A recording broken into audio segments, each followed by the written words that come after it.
Hello बेटा, कैसे हो आप सब। उम्मीद करते हैं बहुत ज़बरदस्त, बहुत बेहतरीन होंगे आप लोग और अपनी तैयारी को इतना बेहतरीन बना के रखे होगे कि कहीं भी एक नुक्स कोई नहीं निकाल सकता है। देखो, कल हम लोगों ने जो क्वेश्चन किया था उसके अंदर क्वेश्चन नंबर 8 तक लगाए थे। हम लोग सदिश विश्लेषण और प्रक्षेप गति के न्यूमेरिकल लगा रहे थे और कल न्यूमेरिकल नंबर 8 तक शायद हो गया था ना। हाँ, 8 तक हो गया था। आज हम लोग न्यूमेरिकल नंबर 9 से लगाएंगे। न्यूमेरिकल नंबर 9 से जो क्वेश्चन लगाना है वो भी सेम टाइप का ही है, अलग क्वेश्चन नहीं है।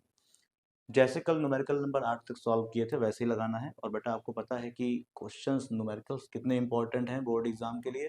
प्लस इसके साथ साथ आपके नीट या जेई के अगर आप पेपर देने वाले हो, प्लान कर रहे हो एग्जाम देने का, तो वहाँ भी कितना बड़ा रोल प्ले करता है ये पता है आपको।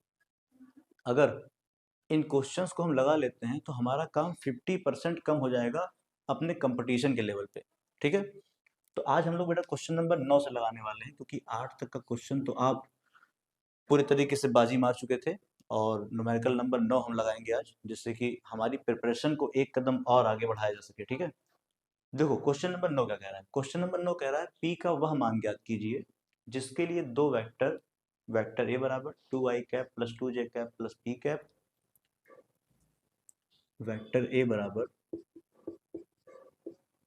2i plus 2j plus P के कैप, तथा वेक्टर बी बराबर, अब वेक्टर बी का मान भी दिया हुआ है, वेक्टर बी बराबर 2i माइनस 3j प्लस के cap, 2i minus 3j plus के कैप।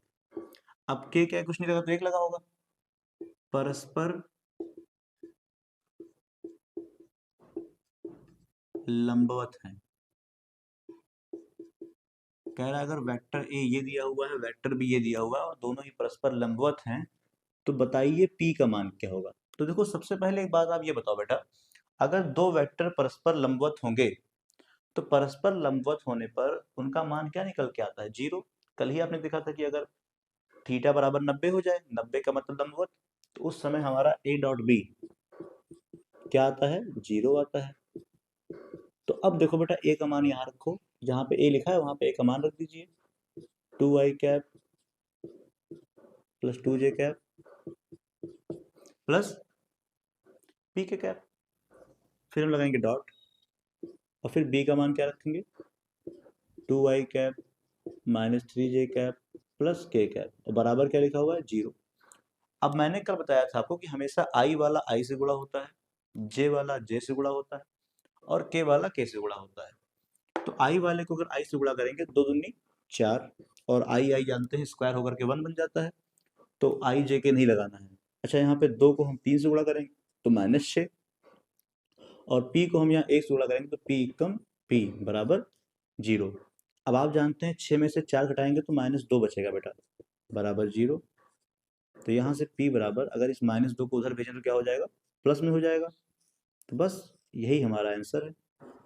इस तरीके से हम इतने आसानी से क्वेश्चन लगा लेते हैं, कहीं कोई डाउट होता ही नहीं है और क्वेश्चन हमारा परफेक्ट लग जाता है। ठीक है, अगर कोई डाउट कोई प्रॉब्लम हो तो आप बताइएगा, इसको हम आपको रिसॉल्व करवा देंगे, प्रॉब्लम आपकी खत्म हो जाएगी। ठीक है, कोई दिक्कत नहीं।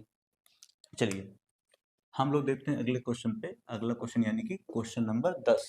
आखिर न्यूमेरिकल नंबर 10 कहना क्या चाह रहा है। कह रहा है, थोड़ा सा इंपॉर्टेंट है बेटा ये क्वेश्चन, बहुत ही इंपॉर्टेंट क्वेश्चन है ये, इसलिए इसको पढ़ के जाइएगा, ये हर जगह एग्जाम में आता है। ठीक है, कभी भी आ सकता है। लिखा है वेक्टर ए बराबर बी माइनस सी।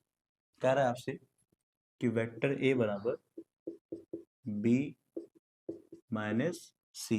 ठीक है, अगर वेक्टर ए बराबर बी माइनस सी है तो ए व बी के बीच कोण बताइए। वेक्टर ए व वेक्टर बी के बीच कोण बताइए कितना होगा।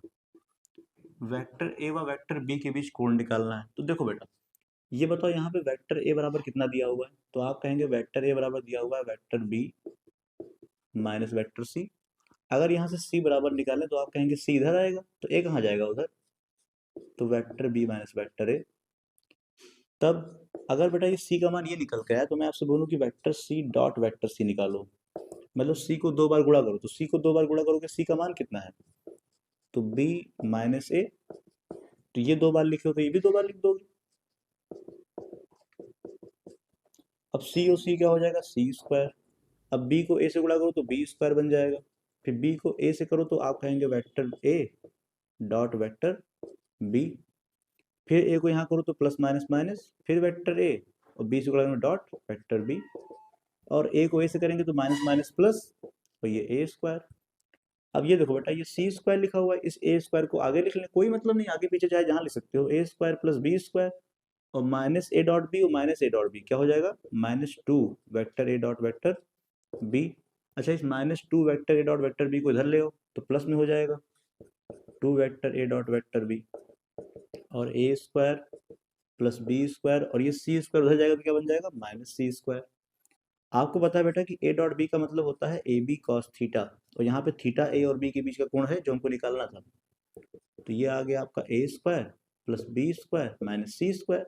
और यहाँ से अगर आपसे पूछें बेटा कॉस थीटा क्या होगा, तो आप कहेंगे कॉस थीटा बराबर हो जाएगा A square plus B square minus C square, और अपॉन में ये 2ab लगा देंगे। और अगर हमारा मान ये निकल के आया तो आपसे बोले बेटा कॉस थीटा क्या होगा, तो कॉस थीटा मान तो निकाल लिया, अगर मैं थीटा पूछूं क्या होगा आपसे, थीटा के लिए आप कहेंगे जो कॉस लगा है वो इनवर्स में चला जाएगा, तो क्या हो जाएगा cos inverse A square plus B square minus C square upon 2ab। ये मान बेटा किसका निकल गया, थीटा का मान निकल गया। क्या यहाँ तक आपको किसी भी क्वेश्चन में कोई प्रॉब्लम है, अगर है तो बताइए, उस प्रॉब्लम को हम सॉल्व करते हैं अभी तुरंत। ठीक है, देखिए अगर ये क्वेश्चन आपका हो गया तो हम चलते हैं, बढ़ते हैं अपने अगले कदम की ओर, अगला क्वेश्चन लगाते हैं। क्वेश्चंस अगर आप करते रहोगे तो कहीं कोई प्रॉब्लम नहीं आने वाली है, आपके सारे क्वेश्चन परफेक्ट तरीके से होंगे, और अगर ये क्वेश्चन आपने परफेक्ट तरीके से कर लिया तो आप बहुत आगे तक जा सकते हो, ठीक है, क्योंकि फिजिक्स ही आपके नीट जेई को प्रॉब्लम देता है, और जिसका फिजिक्स अच्छा है उसके लिए नीट या जेई कोई बहुत बड़ा इशू होता नहीं, वो निकल जाता है बेटा। क्वेश्चन नंबर 11 देखते हैं क्या कह रहा है ए प्लस बी बराबर 2i cap plus 6j cap plus k cap. कह रहा है vector A plus vector B बराबर 2i cap plus 6j cap plus k cap, तथा vector A minus vector B बराबर 4i cap plus 2j cap minus 11k cap. 4i cap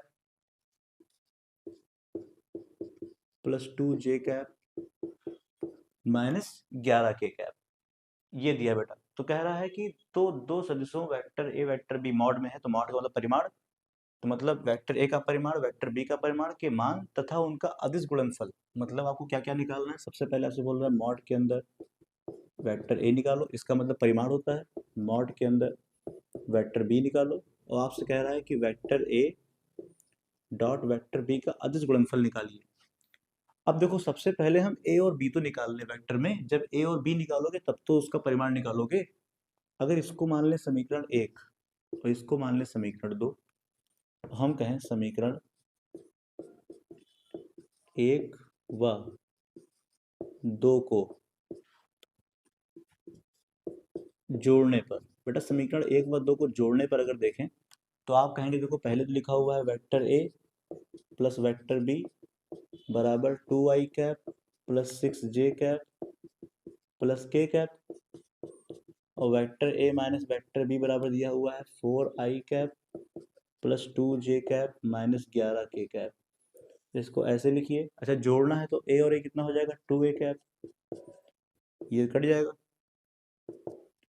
अच्छा यहाँ पे देखिए 4 2 6, 6i कैप, 6 2 8 j कैप, और 11 में से बेटा अगर एक जाएगा तो आप जानते हैं -10 k कैप बचेगा।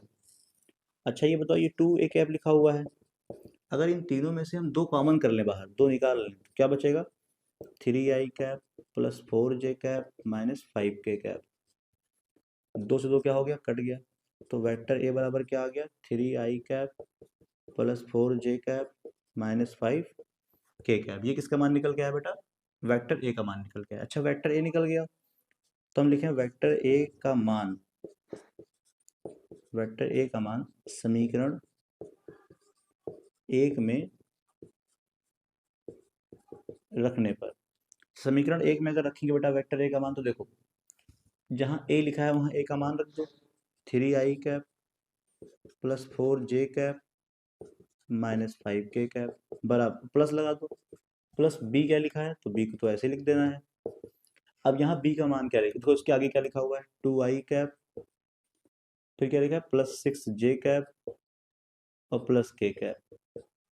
अब देखो बेटा ये तीन चीज इधर बराबर किस साइड है, अगर उसको उधर भेजेंगे तो आप जानते हैं निशान बदल जाएगा, जैसे ये वेक्टर ए तो लिखा ही रहेगा। अब मैं कह रहा हूँ ये 2i कैप लिखा हुआ है, ये 6j कैप लिखा हुआ है, ये प्लस के कैप लिखा हुआ है।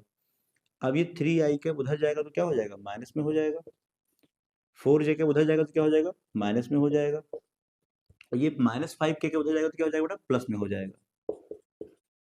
तो आप देखिए यहाँ पे जो वेक्टर बी का मान निकल के आएगा बेटा, देखो 2i कैप में से 3i कैप घटाओगे -i कैप, 6j कैप में से 2j कैप जाएगा तो +2j कैप, और 5 में एक जोड़ोगे तो कितना आ जाएगा, 6k कैप आ जाएगा।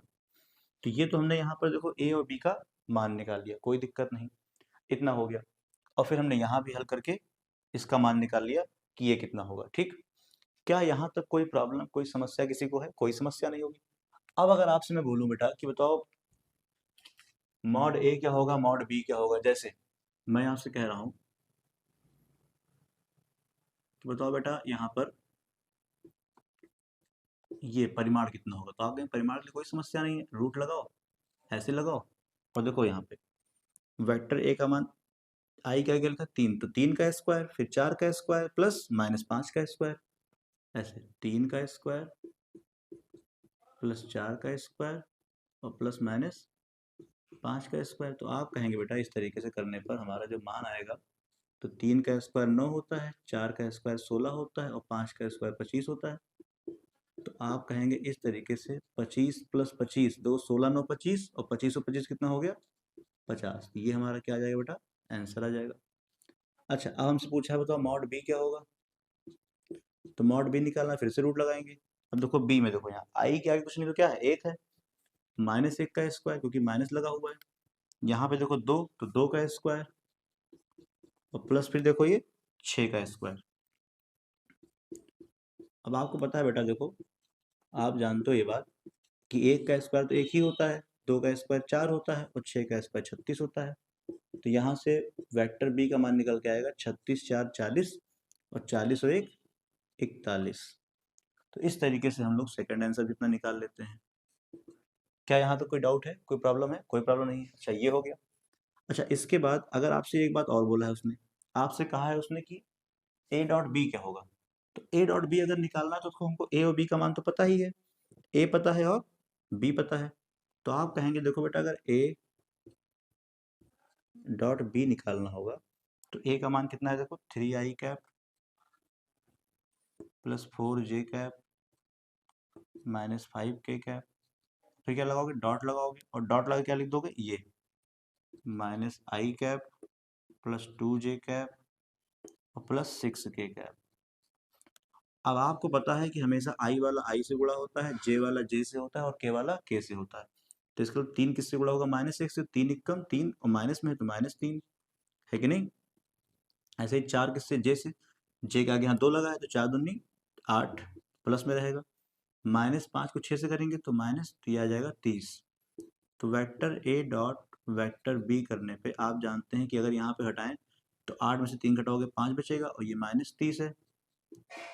तो vector A dot vector B बराबर आपका आ जाएगा -25। तो हम लोग इस तरीके से सॉल्व कर लेते हैं और यही आपका आंसर भी आ रहा है। तो बताओ अगर यहाँ तो कोई डाउट, कोई प्रॉब्लम, परेशानी हो, पहले तो इसकी आप फोटो ले लीजिए। कोई डाउट, कोई प्रॉब्लम, कोई परेशानी हो तो आप बताइए, मैं उसको फिर से रिपीट करता हूँ, फिर समझा देता हूँ आपको। वैसे उम्मीद करते हैं कि आपको बहुत ही परफेक्ट तरीके से हर एक चीज़ समझ में आ गई होगी, कोई दिक्कत होगा ही नहीं। देखो दिक्कत होने का कोई कोई रीज़न ही नहीं हो सकता है, क्योंकि हर एक चीज़ को बेसिक से उठा करके बताया जा रहा है। मतलब मैं ये मान के चल ही नहीं रहा हूँ कि आप क्लास 11th के हैं, जहाँ पे जो भी चीज़ की ज़रूरत लग रही है मैं उसको बताते चल रहा हूँ। सिर्फ इसलिए क्योंकि देखिए हर तरह का बच्चा होता है, सबके माइंड का लेवल अलग अलग होता है, तो कोई बच्चा किस तरीके से समझ सकता है, इस बात की साइकोलॉजी को ध्यान में रख के क्वेश्चन बताया जाता है। ठीक है, अब देखो क्वेश्चन नंबर 12 क्या कह रहा है। क्वेश्चन नंबर 12 ये कह रहा है आपसे, किसी कण पर आरोपित बल F 3i cap plus 4j cap -5k cap है।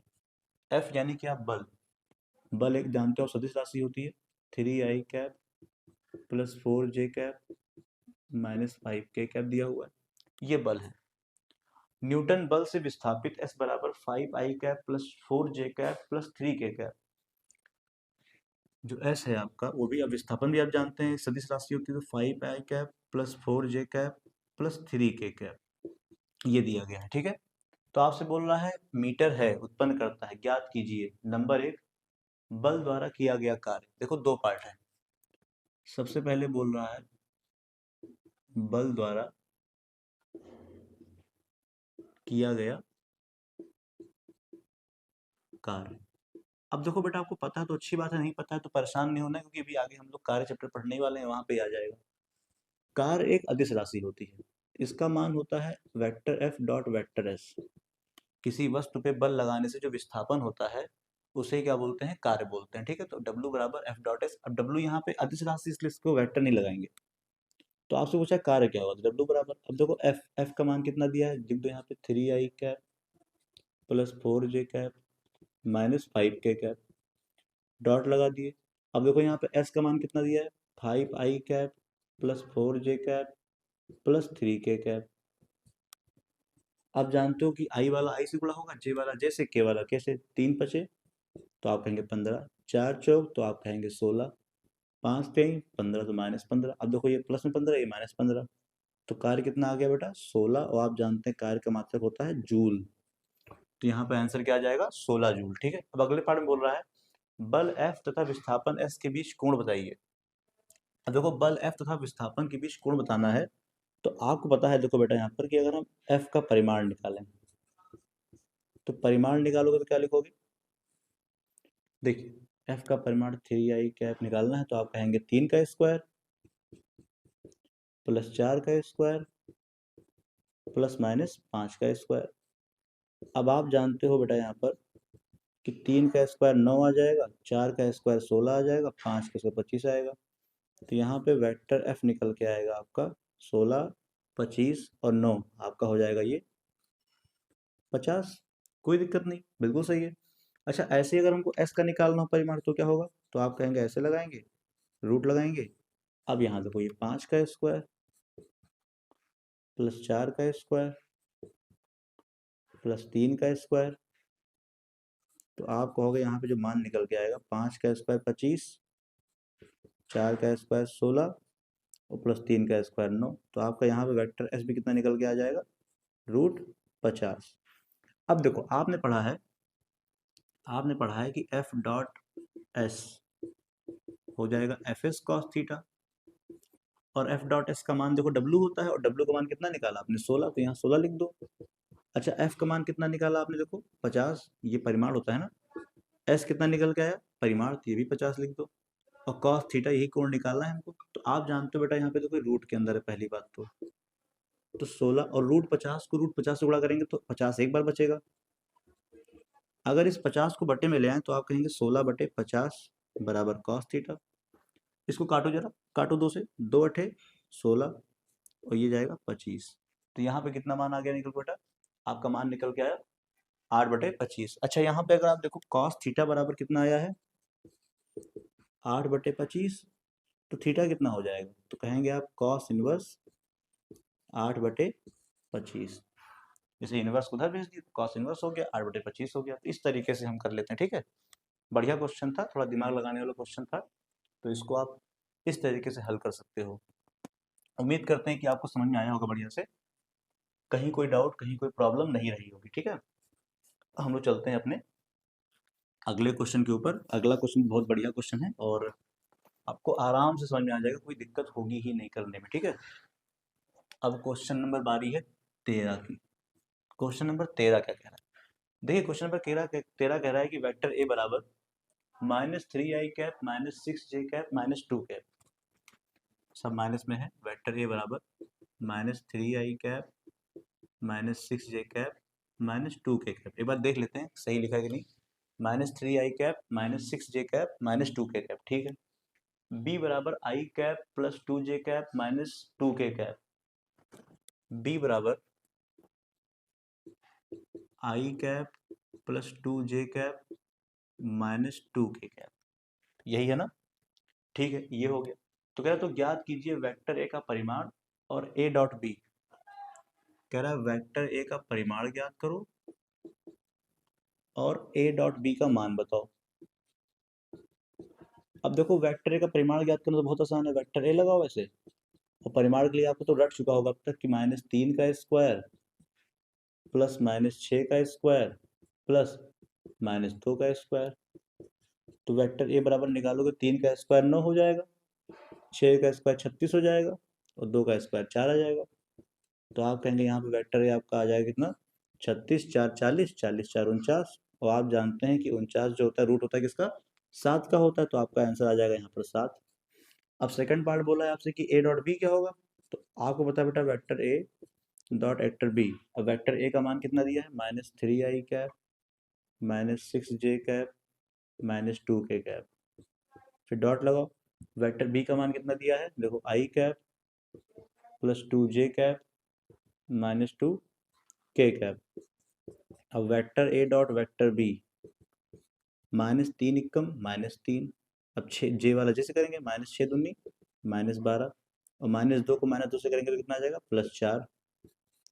तो vector A dot vector B, आप जानते हो बेटा -12 और -3 आपका हो जाएगा -15 और +4, तो यहाँ से vector A dot vector B बराबर आ जाएगा आपका -11। तो देखो बेटा दोनों आंसर निकाल लिए हम लोग, एक पहला आंसर निकल के आया 7 और दूसरा आंसर निकल के आया -11।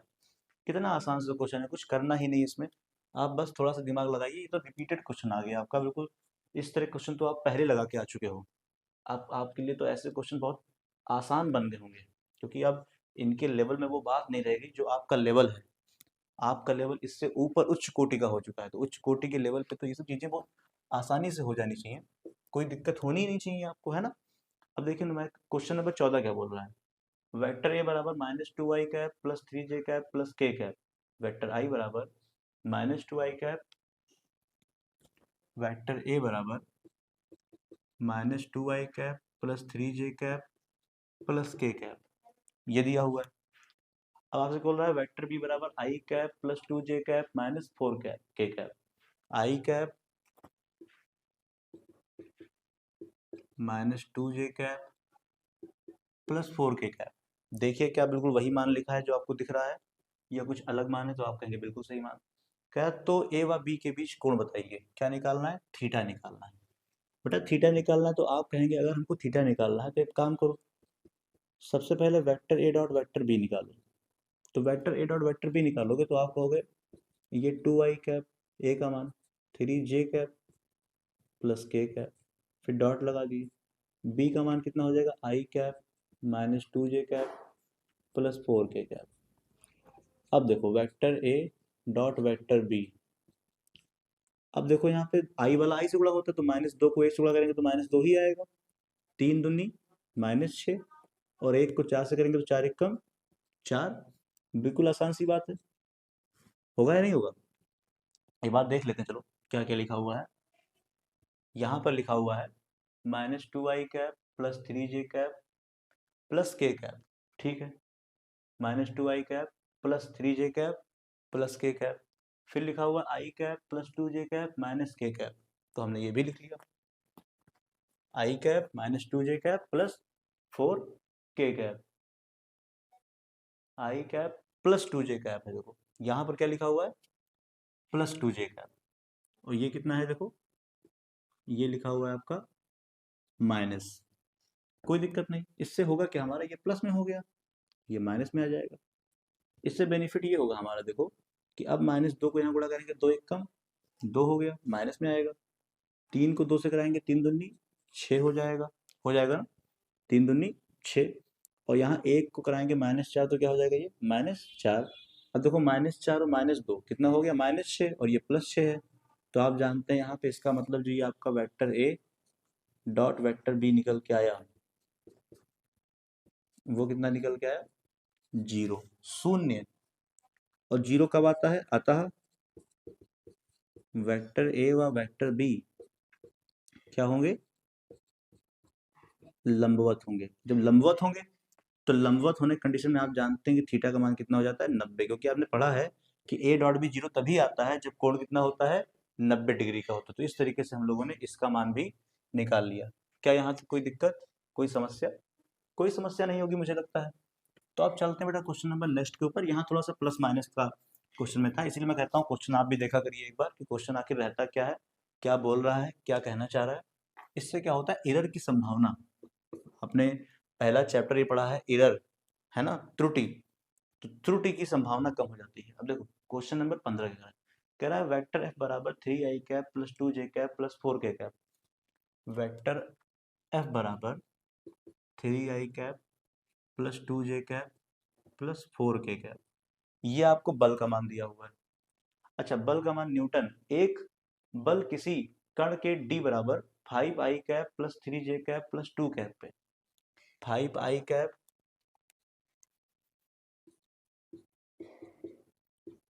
5i cap plus 3j cap plus 2k cap, 3j cap plus 2 cap का लग रहा है। तो कार्य बताइए क्या हो, कार्य का मतलब W बताना है। तो आपने पढ़ा है कि कार्य बराबर होता है बल और डॉट विस्थापन। डॉट क्यों लगाते हैं, डॉट इसलिए लगाते हैं क्योंकि आप जानते हैं गुणनफल कैसा होता है, अदिश, क्योंकि जो W है वो कैसी राशि है, अदिश राशि है। तो W बराबर बेटा F का मान कितना दिया है, देखो 3i cap plus 2j cap plus 4k cap, dot लगा दिए। D का मान कितना दिया है, देखो 5i cap plus 3j cap plus 2k cap. अब देखो यहाँ पर आप जानते हैं कि i वाला i से गुणा होता है, j वाला j से और k वाला k से। तो 3 पचे 15, 3 दूनी 6 और 4 दूनी 8। ये होगा या नहीं होगा? तो आप कहेंगे बिल्कुल होगा। क्यों नहीं होगा? आखिर हम होने के लिए तो पढ़ रहे हैं, पढ़ाई कर रहे हैं। अब इसको आप जोड़ के देखिए तो कितना आ जाएगा निकल करके। तो आप कहेंगे कि देखिए 8 और 6, 8 6 14 और 14 और 15 हो गया 29। 29 क्या? 29 जूल, क्योंकि आप जानते हैं कार्य हमेशा किस में होता है, जूल में होता है। तो बेटा इस तरीके से हम लोग अपने जो पहला पड़ाव था न्यूमेरिकल्स का पहले पड़ाव का मतलब है कि न्यूमेरिकल सदिश राशि वाले जो अदिश वाले तक थे। अब आप आगे बढ़ेंगे गुणनफल क्रॉस वाला, ये वाला फॉर्मूला देखना है आपको कि आखिर ये फॉर्मूला कब लगता है। अभी तक आप ये डॉट वाले फॉर्मूले देख रहे थे कि डॉट वाले फॉर्मूले को कैसे यूज करते हैं, डॉट प्रोडक्ट कैसे निकालते हैं, डॉट मतलब अदिश गुणनफल। अब जो न्यूमेरिकल हमें न्यूमेरिकल नंबर 15 या 16 से जो न्यूमेरिकल लगाना है, तो न्यूमेरिकल नंबर 16 से हमको क्रॉस वाले न्यूमेरिकल मिलेंगे कि अगर गुणनफल सदिश हो, दो सदिशों गुणन करने पर अगर सदिश राशि निकल के आ रही है तो क्या होगा। तो ऐसे क्वेश्चन अब आने वाले हैं, उसको बेटा हम लोग नेक्स्ट वीडियो में करेंगे। यहाँ तक के सारे क्वेश्चन आप प्रॉपर तरीके से नोट कर लीजिए, आपको कहीं भी इतने डिटेल में समझाया नहीं जाएगा जितना कि मैं समझा रहा हूँ। इसलिए आप हर एक चीज़ को नोट करके अपने पास रखिए। अगर आपने चैनल को अभी तक सब्सक्राइब नहीं किया तो एक बार आप देख लीजिए, शायद हो सकता है भूल गए हो आप करना, तो उसको करिए और चैनल से जुड़े रहिए। ठीक है, सारी PDF आपको इस नंबर मिल जाएगी, आप व्हाट्सअप करिएगा, आपको आराम से सारा भी जितना भी कंटेंट है सब मिल जाएगा। ठीक है बेटा, तब तक के लिए थैंक यू, मस्त रहिए।